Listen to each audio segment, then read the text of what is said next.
In black and white photos, police officers armed with nightsticks advance down a street. They are all over the roads picking up the nets, an old native man recounts. I take my axe. I draw a line for them not to come any further.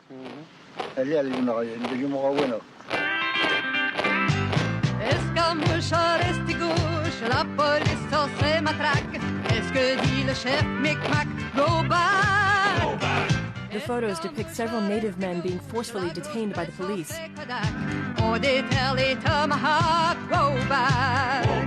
In June of 1981, the biggest and most violent action against Indians in Canada for over half a century took place in Restigouche, Quebec.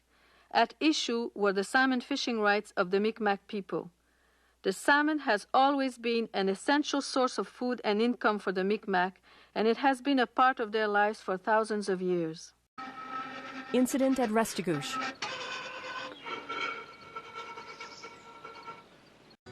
The first run of the pink salmon, which we call that's the salmon that's going upriver to spawn, that happens traditionally. The Micmac start fishing around the 1st of June. Then you have the final run of the year, and that lasts for about a week, week and a half, 2 weeks at the most. So we're talking about 6 weeks in a season. On June 9, 1981, the minister Lucien Lessard sent a telex to Chief Alphonse Metallic requesting him to ensure that band members remove all nets from the estuary within 36 hours by midnight, June 10, or face the consequences. The first raid, June 11, 1981. A helicopter flies above Restigouche. At 11:20 this morning, a force of about 90 Quebec Department of Fisheries wardens and more than 300 Quebec Provincial Police raided the Restigouche Indian Reserve on the Quebec-New Brunswick border. They located 6 or 7 salmon nets which had not been removed from the river.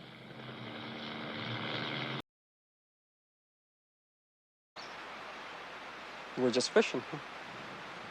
I mean, we're not doing anything wrong, we're just fishing.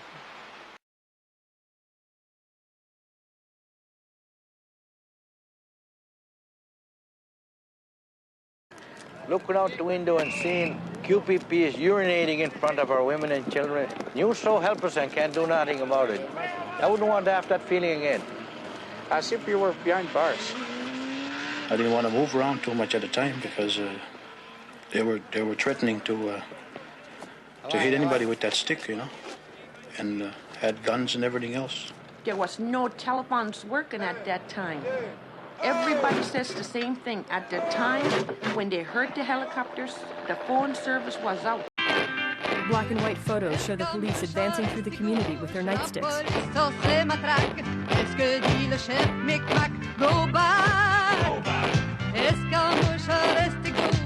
Photographers take pictures of men being forced to their knees and salmon being confiscated from pickup trucks.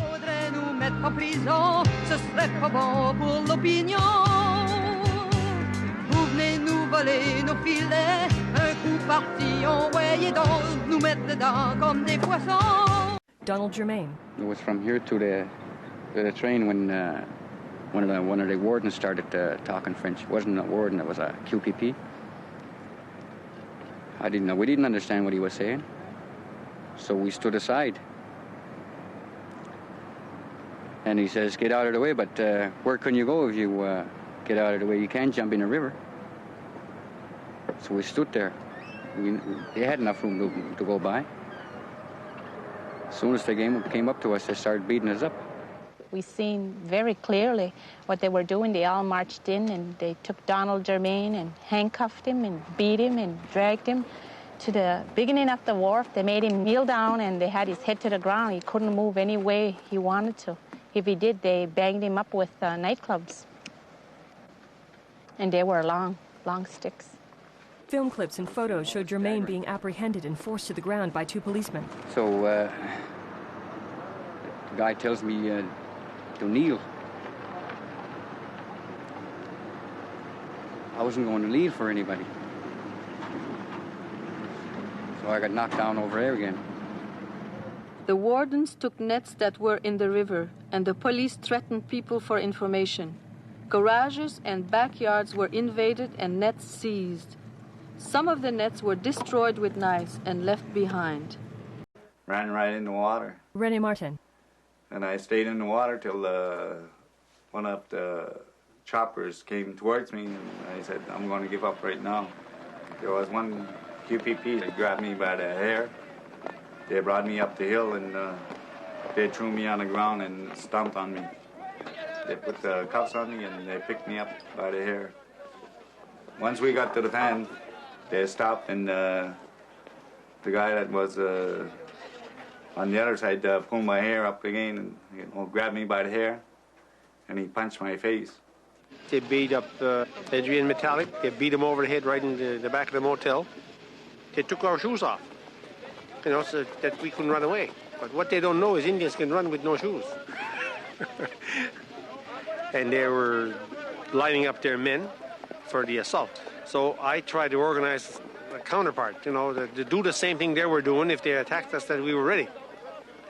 But then again, we got chased off by them, by the QPP.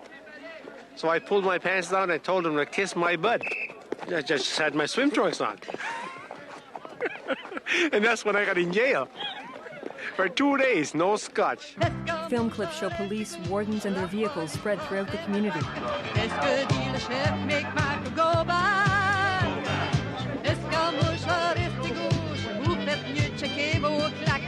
A police officer kicks open a man's legs as he frisks him.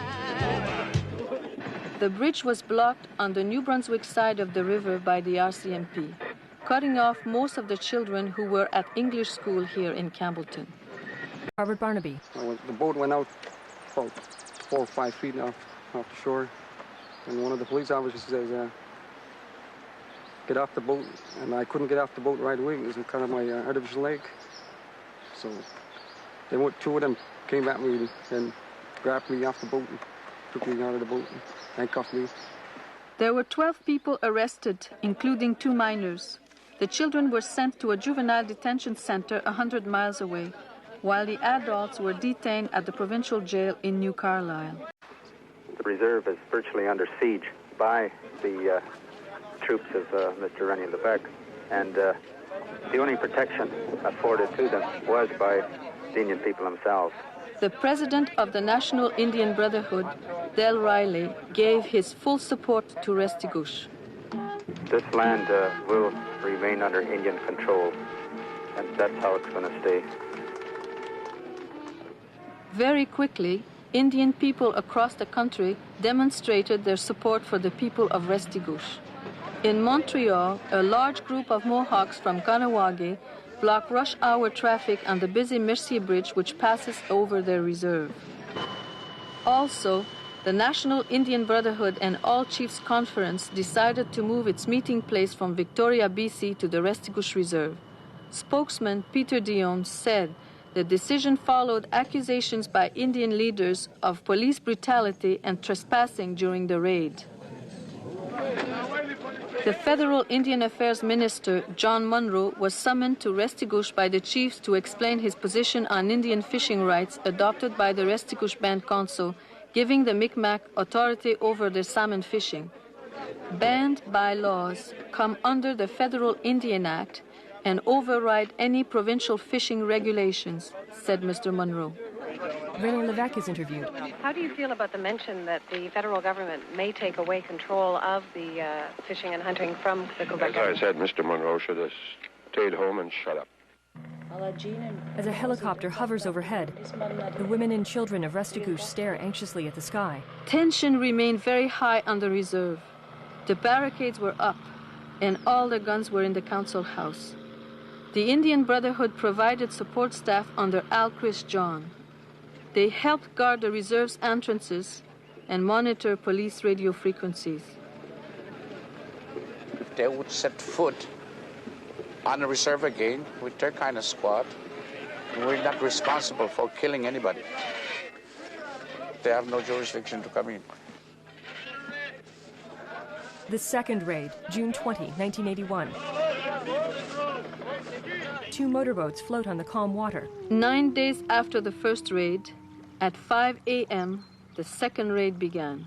A helicopter arrives. We were ready for them the second time.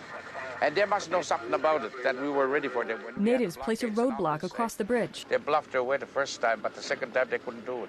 The second raid, they had to come from Camel, but they never entered the reserve at all. Could have been quite a bloodshed that time. And it would have been if we didn't hold back our people. Because after that we decided and get organized to fight them back, after we had all those Indians from all over the place coming. Many Indian people from all over North America had come here to help the Micmac people defend their rights. Some came from as far away as Alaska. We were sleeping out in the car. We were wakened by some of the people. They said, "Hey, we've got a raid, we've got a raid." And a loudspeaker blared and said, "If you don't get off the wharf, we're going to start shooting tear gas at you." I think that it's a most frustrating experience to have people try to understand the Indian perspective and the Indian point of view, because they, as French Canadians, still seem to feel that they were the first settlers in the country and that they have some kind of a claim for the same territory in the province of Quebec. Alanis Obomsawin.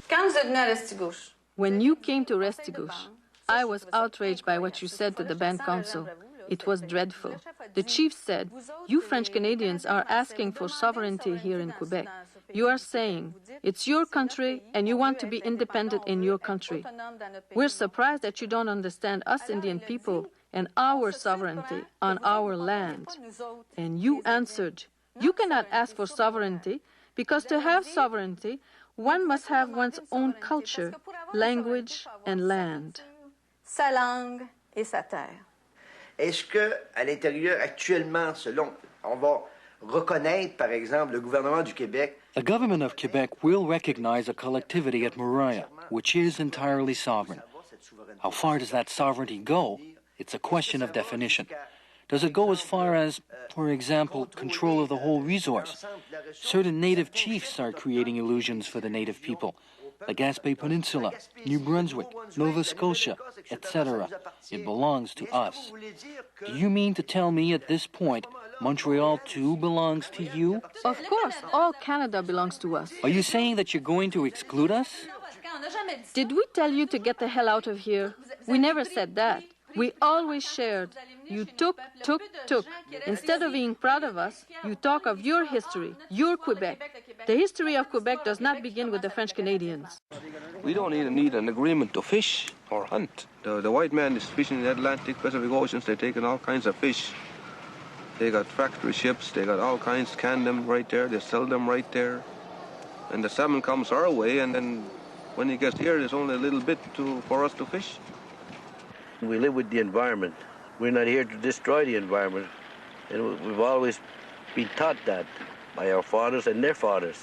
So I've always stated we could do a better job than you guys as far as conservation goes, because we've been at it longer than you people have. We understand the land. 2 children pick berries in the grass. It's going to take a couple of generations before our children forget, because they're going to keep reminding their children too. I'm very satisfied about the way the people rallied with us. Alice Metallic. During the time, they really sort of cemented us together and made us realize that you can't stand alone. You have to depend on each other to survive, especially nowadays that our way of life is threatened. I was talking to some of the older people. Chief Metallic. It takes a lot of armies before they can drag me out of my home here, where I was born, and I'm enjoying my living here. And I wouldn't move an inch. That should be or something.